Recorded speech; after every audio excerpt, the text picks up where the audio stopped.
El tema que vamos a abordar a continuación no es un tema menor ni baladí. Miren, finales de la semana pasada, en una mesa de debate sobre la emisión de partes de lesiones y atención al detenido, celebrada en el ICOMEM y organizada por la Comisión de Deontología de esta institución, se ha recordado que el facultativo tiene obligación legal de comunicar a la justicia cualquier lesión que pueda ser constitutiva de una infracción criminal.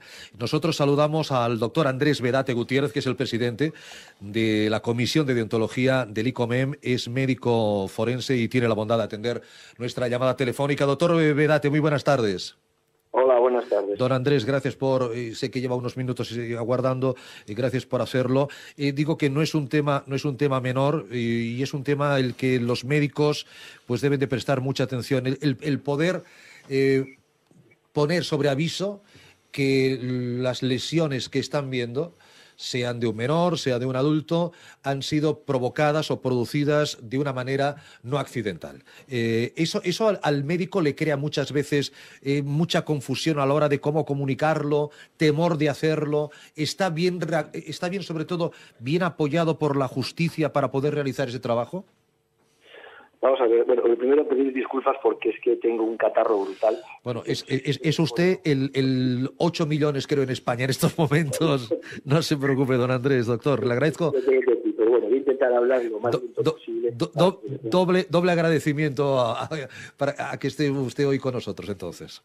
Vamos a ver, mire, yo lo primero de todo es manifestar el agradecimiento a todo el sistema sanitario porque su actuación es básica y fundamental para estos temas. Desde la Comisión Deontológica ya iniciamos el año pasado una serie de mesas como la que hemos tenido ahora sobre lesiones y detenidos. Hemos desarrollado otros temas que son muy importantes en la práctica del médico diario. Por ejemplo, en el mes de junio realizamos una sobre certificados de defunción que parece que no tiene importancia, pero la verdad es que vimos que la problemática era muy, muy importante. Claro. Y a lo largo de este año también vamos a hacer otra serie de mesas como van a ser agresiones sexuales y violencia de género, un tema que nos preocupa muchísimo, que es la problemática de menores en situaciones de conflictos familiares, que parece que no hay, pero sí que hay. En fin, hay muchos temas que son los que vamos a desarrollar. Pero bueno, en el tema que me pregunta, volver a repetir la importancia del médico en todo este sistema, que es básico su actuación, y del personal sanitario, porque dése cuenta que cuando una persona llega a urgencias y es presentada por la policía en su calidad de detenido o se presenta voluntariamente, a partir de ese momento se tiene que empezar a desarrollar todo un sistema de control de las lesiones que presentan que tienen que estar muy, muy, muy descritas. Es verdad que ahora mismo, ya le digo, el sistema sanitario presenta un especial interés en todas las descripciones, pero como siempre vamos a intentar mejorar, a ser óptimos en nuestra actuación. Lo que se dijo es que, por favor, algo que, por ejemplo, mucha gente nos lo dice, pero, por ejemplo, que los partes de lesiones no se rellenen a mano, porque yo recuerdo que los médicos escribimos francamente mal. Claro, con letra de médico es complicado a veces. Claro, eso es un problema no solo para ciudadanos, sino incluso para nosotros como médicos forenses a veces entender. Afortunadamente ya eso casi ha desaparecido, pero sigue en nada. Desde luego lo que es importante es hacer una descripción muy detallada de lo que estamos viendo. Dese cuenta que cuando una persona llega a un centro sanitario y dice que ha sido agredido, es una persona que tiene una vulnerabilidad muy importante. Es una persona que ha sido tratada mal por otra persona, por su agresor, y entonces en este momento puede ser objeto de que no se le atienda correctamente, lo cual es falso porque siempre se ha atendido correctamente. Lo que sí que es importante es que el médico, cuando le ve y después de haberle hecho toda una anamnesis de lo que está diciendo, que vea detenidamente qué lesiones tiene y las describa como tienen que ser descritas. No hay problema porque la descripción sea sistemática, profunda. No hay ningún problema, porque eso nos va a ayudar a los médicos forenses para luego interpretarla. Dense cuenta que los médicos forenses trabajamos en los juzgados de instrucción, en los juzgados de guardia, y cuando nos llegan estos partes de lesiones, que muchas veces nos llegan pues al cabo de 5 días, 10 días, una semana, 2 meses incluso, claro, tenemos que basarnos en lo que nos dicen nuestros compañeros. Y para eso es fundamental saber qué es lo que han visto, cómo lo han descrito y qué es lo que hay. Yo el otro día en la reunión decía que es muy importante diferenciar entre heridas incisas y heridas contusas. Sí. Claro, las heridas incisas son las que se hacen, por así decirlo, con un arma blanca, pero las heridas contusas, por ejemplo, no es con un arma blanca. Si luego ese informe de parte de lesiones nos llegan y nos describen heridas incisas y en vez de ser un arma blanca es, por ejemplo, un objeto como puede ser un bate de béisbol, claro. Imagínese usted, pues claro, las lesiones no tienen nada que ver. Ya. Entonces tendremos un problema. También incidencia en situaciones tan curiosas, pero que para nosotros son fundamentales, es de lo que llamamos la cronología, o sea, la data. Claro, usted dirá, pero bueno, ¿eso qué tiene que ver? Pues no, tiene que ver mucho, porque no es lo mismo que una persona llegue a urgencias diciendo me acaban de agredir hace una hora, claro. Y que cuando lo ve un compañero nuestro dice, pero si esta persona tiene un hematoma que tiene varios días de evolución, claro, no tiene nada que ver. Entonces hace falta que esa descripción que ya la hacen, si pudiera ser, fuera incluso más exhaustiva. Por ejemplo, una cuestión que también nos es muy importante es en la descripción de los hematomas, pues que sean lo más claro posible.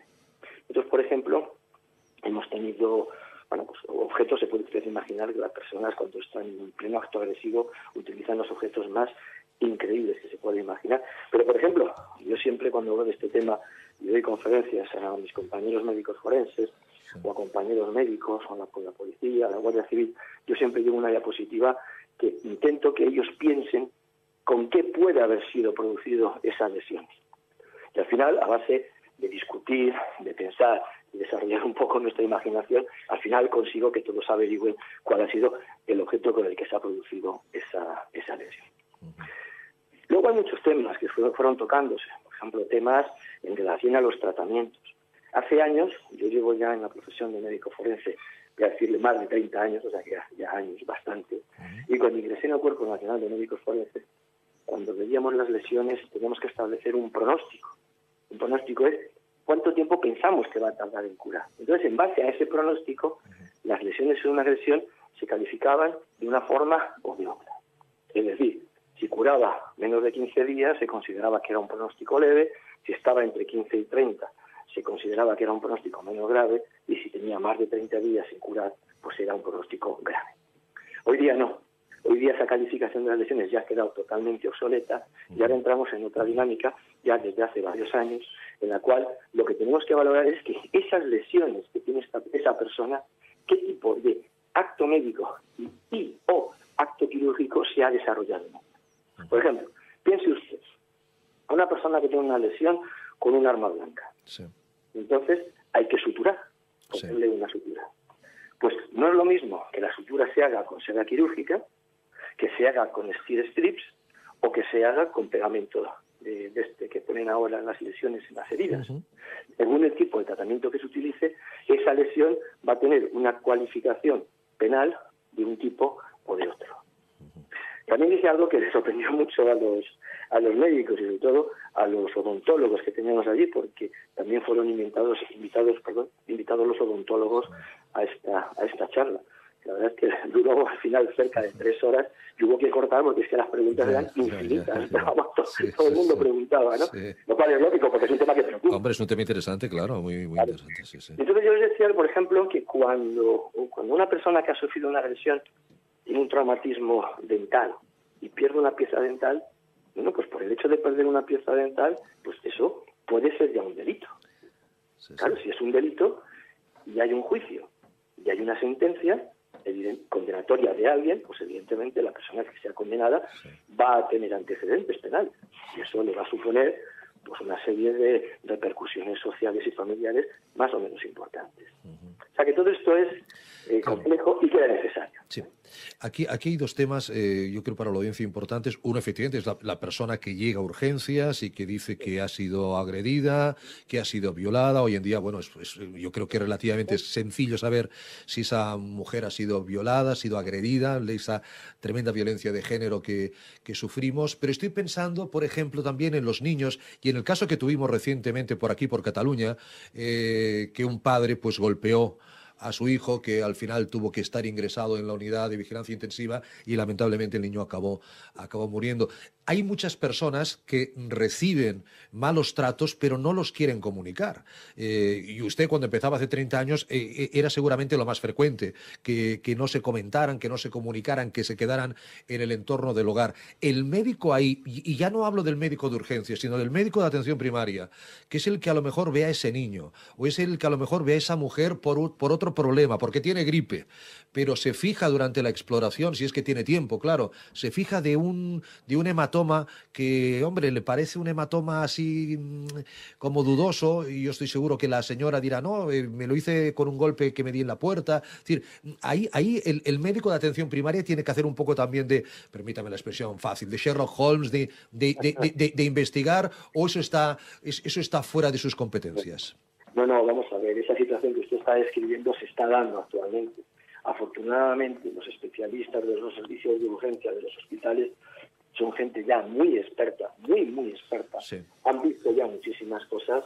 Yo no digo que a lo mejor alguna situación se les pueda escapar, pero hoy día es muy raro que se escape.